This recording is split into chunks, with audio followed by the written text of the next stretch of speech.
दोस्तों, अगर आप अपना स्टैमिना और ताकत बढ़ाना चाहते हैं तो ये वीडियो बहुत ध्यान से आप देखिएगा। सबसे पहले मैं आपको बता दूं कि स्टैमिना और ताकत में अंतर क्या होता है। देखिए, ताकत का मतलब ये होता है जब भी आप कोई चीज़ उठाते हैं, कोई डंबल उठाते हैं, कोई भी भारी वेट उठाते हैं, तो एकदम से जब आप उसे उठाते हैं तो इसे बोलते हैं आपकी ताकत। और उसी जगह पे अगर आप उस डंबल को उठा के बहुत देर तक पकड़े रह पाते हैं तो इसे बोलते हैं आपका स्टैमिना। इसलिए क्या होता है, जो खेत में जो किसान काम करते हैं उनका स्टैमिना बहुत ज़्यादा माना जाता है। ये बहुत सारी रिसर्च में पाया गया है। उसी की जगह पे जो बॉडी बिल्डर्स होते हैं उनका स्टैमिना थोड़ा सा कम होता है, लेकिन बॉडी बिल्डर्स की ताकत ज़्यादा होती है। तो ताकत और स्टैमिना में ये अंतर होता है। तो आज का जो ये वीडियो है इसमें मैं आपको बताऊंगा कि कैसे आपको अपने स्टैमिना को बढ़ाना है। और जब आपका स्टैमिना बढ़ने लगेगा तो आप लोग अगर चीज़ अच्छी खाओगे, अच्छा न्यूट्रिशन लोगे, अच्छी डाइट लोगे तो आपकी ताकत भी बढ़ने लगेगी। तो सबसे पहले मैं कुछ आपको टिप्स दूंगा। मैं आपको ये भी बताऊंगा कि कैसे क्या क्या चीज़ें खानी चाहिए, फूड्स भी बताऊंगा आपको जिसको खाने से आपका स्टैमिना बढ़ता है। तो सबसे पहले अपने टिप पे आते हैं जो कि है स्टे इन मोशन।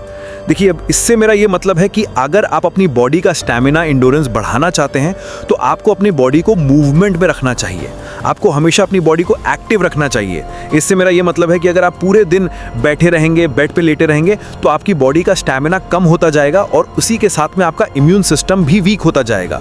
तो अगर आपको अपनी बॉडी का स्टैमिना बढ़ाना है तो अपनी बॉडी को एक्टिव रखिए। हमेशा कुछ ना कुछ आप करते रहिए। अगर आप ज़्यादा देर तक खड़े रह सकते हैं, वॉक कर सकते हैं, तो इससे आपकी बॉडी एक्टिव रहती है और आपका जो ब्लड सर्कुलेशन है वो बॉडी में लगातार तेजी से होता रहता है, जिसकी वजह से आपकी बॉडी में स्टैमिना बढ़ता है। इसका एक बहुत ही इजी तरीका है। अगर आप जल्दी स्टैमिना बढ़ाना चाहते हैं, आप डेली कोई ना कोई गेम खेलिए। सबसे अच्छा जो गेम होता है जिसमें सबसे ज़्यादा हमारा स्टैमिना बढ़ता है वो गेम है फुटबॉल। अगर आप फुटबॉल खेल सकते हैं तो आप डेली फुटबॉल खेलने की कोशिश करिए। या अगर आप गेम नहीं खेलना चाहते हैं तो थोड़ी देर, कम से कम 30 मिनट्स की वॉकिंग या रनिंग अगर आप करते हैं तो आपकी बॉडी का स्टैमिना बढ़ता है। अब बहुत से लोग मुझसे पूछते हैं कि मैं रनिंग करता हूं लेकिन रनिंग में मेरा स्टैमिना कम है, मतलब मैं ज़्यादा देर तक नहीं दौड़ पाता हूं। तो देखो, इसका एक सबसे बड़ा रीज़न है कि आपकी जो डाइट है उसमें प्रॉब्लम है, तभी आप ज़्यादा देर तक रनिंग नहीं कर पाते हो। आपने अपनी हाइपोट्रोफी को हिट कर दिया है और उससे ज़्यादा आपकी बॉडी नहीं झेल सकती है। तो इसके लिए आपको अपनी डाइट को भी चेंज करना पड़ेगा। डाइट में मैं आपको बता दूं ऐसे ऐसे फूड जो आपकी बॉडी का स्टैमिना बढ़ाते हैं, एंड्योरेंस को बढ़ाते हैं। तो सबसे पहला जो हमारा फूड है वो है ओट्स। ओट्स अगर आप खाते हैं तो इसमें हाई रिच कार्बोहाइड्रेट होता है, जो कि स्लो डाइजेस्टिव कार्बोहाइड्रेट होता है, जो कि हमारी बॉडी के स्टैमिना बढ़ाने के लिए बहुत ही ज़्यादा कारगर है। उसके बाद पीनट बटर, लेकिन पीनट बटर जो होता है इसमें बहुत ही अच्छा फैट होता है, उसके साथ में प्रोटीन भी हाई होता है। तो पीनट बटर भी खाने से आपका जो एंड्योरेंस है, स्टैमिना बढ़ता है। उसी के साथ में अगर आपको थोड़ी देर बाद ही स्टैमिना चाहिए, मतलब अगर आप थोड़ी देर बाद मान लीजिए एक्सरसाइज करने जा रहे हैं या रनिंग करने जा रहे हैं, तो उसके 45 मिनट पहले अगर आप कॉफ़ी पीते हैं, मतलब कॉफ़ी बीन्स का यूज़ करते हैं, उसको खाते हैं या पीते हैं, तो इससे आपका स्टैमिना बढ़ता है। उसी के साथ में आप बनाना भी खा सकते हैं जिससे आपका स्टैमिना बढ़ता है। अगर आप एक्सरसाइज करने जा रहे हैं तो उससे 45 मिनट पहले आप ये चीज़ें खा सकते हैं। उसके साथ में आंवला, अगर आप आंवला जूस लेते हैं या आप आंवला को खाते हैं, डेली खाते हैं, तो आप देखेंगे कि धीरे धीरे समय के साथ में आपका स्टैमिना बढ़ जाएगा। उसके बाद में जो अगला फूड है वो है एग्स। अगर आप नॉन वेजिटेरियन हैं और एग्स खाते हैं, तो अगर आप लगातार कुछ दिनों तक एग्स खाते हैं और अपनी डाइट में एग्स को शामिल करते हैं तो धीरे धीरे आपका स्टैमिना बढ़ने लगता है। उसके बाद में अब हम बात कर लेते हैं कुछ ऐसी एक्सरसाइजेज जिसको करके आप अपना स्टैमिना बढ़ा सकते हैं, जिसमें ज़्यादातर जो एक्सरसाइजेज होती हैं वो कार्डियो एक्सरसाइजेज होती हैं, जिसमें हम अपना पसीना बहाते हैं, रनिंग करते हैं, ट्रेडमिल में भागते हैं, साइकिलिंग करते हैं, वॉकिंग करते हैं, इस टाइप की एक्सरसाइजेज। उसके साथ में अगर आप स्ट्रेचिंग एक्सरसाइजेज करते हैं, बहुत ही अलग अलग तरीके के स्ट्रेचिंग वर्कआउट्स होते हैं जिसमें हम अपने लेग्स को स्ट्रेचिंग करते हैं, शोल्डर स्ट्रेचिंग करते हैं, अलग अलग अपने जो बॉडी पार्ट है उसको स्ट्रेच करके और अपनी मसल्स को थोड़ा सा एक्टिव बनाते हैं, जिससे हमारा बॉडी का स्टैमिना बढ़ता है।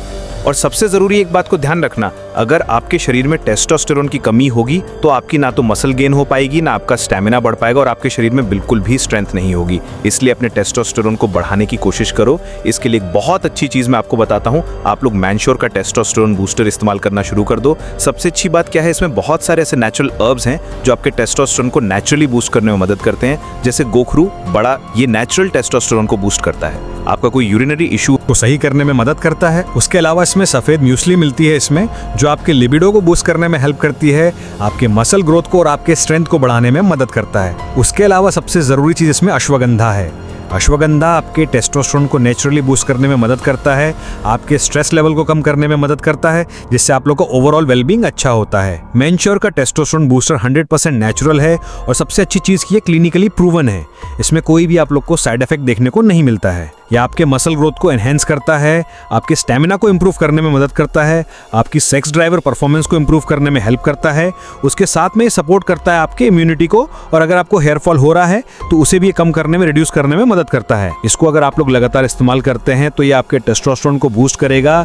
बस एक बात का ध्यान रखना, इसको इस्तेमाल करने के साथ में अपनी डाइट को भी अच्छा रखना और अपने लाइफस्टाइल को अच्छा रखना, तभी आपके ऊपर और अच्छे से असर करेगा और टेस्टोस्टेरोन को बूस्ट करेगा। तो मेरी मानो तो अभी जाके इसको बाय कर लो, जिसका लिंक डिस्क्रिप्शन में मैंने दे दिया है। एक बात को आप सभी लोग ध्यान रखिएगा कि अगर आप बॉडी का स्टेमिना बढ़ाना चाहते हैं तो इसके लिए आपकी जो बॉडी की मसल्स हैं वो बहुत ज़्यादा बड़ी नहीं होनी चाहिए। मतलब अगर आपकी बॉडी में बहुत ज़्यादा मसल्स होंगी तो आपकी बॉडी का जो स्टेमिना है वो कम हो जाता है। इसका रीज़न ये है कि हमारी बॉडी बहुत ज़्यादा वेटेड हो जाती है, जिससे हमारी बॉडी का स्टेमिना कम हो जाता है। इसका सीधा सा एग्जाम्पल आप देख सकते हैं, आप फुटबॉल प्लेयर्स को देखा होगा, क्रिकेट प्लेयर्स को देखा होगा, वो बहुत ज़्यादा मोटे नहीं होते हैं, बहुत ज़्यादा उनकी मसल्स नहीं होती हैं। अगर हम यहाँ पर रोनाल्डो की बात करें तो आप देखेंगे कि उनकी कितनी पतली बॉडी है, मतलब कितनी एस्थेटिक बॉडी है, बहुत बड़ी बड़ी मसल्स नहीं है लेकिन बहुत एस्थेटिक और लीन बॉडी है। तो अगर आपकी बॉडी लीन रहेगी तो आपका स्टेमिना धीरे धीरे समय के साथ बढ़ता जाएगा। इसलिए कभी भी बहुत बड़ी बड़ी मसल्स बनाने की कोशिश ना करें, अपनी बॉडी को लीन रखें और आपका स्टेमिना कंटिन्यूसली बढ़ता जाएगा। और आप देखोगे कि जो आपकी प्रॉब्लम है रनिंग करते वक्त या कोई भी प्रॉब्लम है स्टेमिना या एंडोरेंस से लेके, वो धीमे धीमे समय के साथ में बिल्कुल खत्म हो जाएगी। तो दोस्तों ये जो तरीके मैंने आपको बताई आप अपनाइए, मैं आपको गारंटी देता हूँ कि बहुत ही कम समय में आपका एंडोरेंस, आपका स्टेमिना बढ़ जाएगा।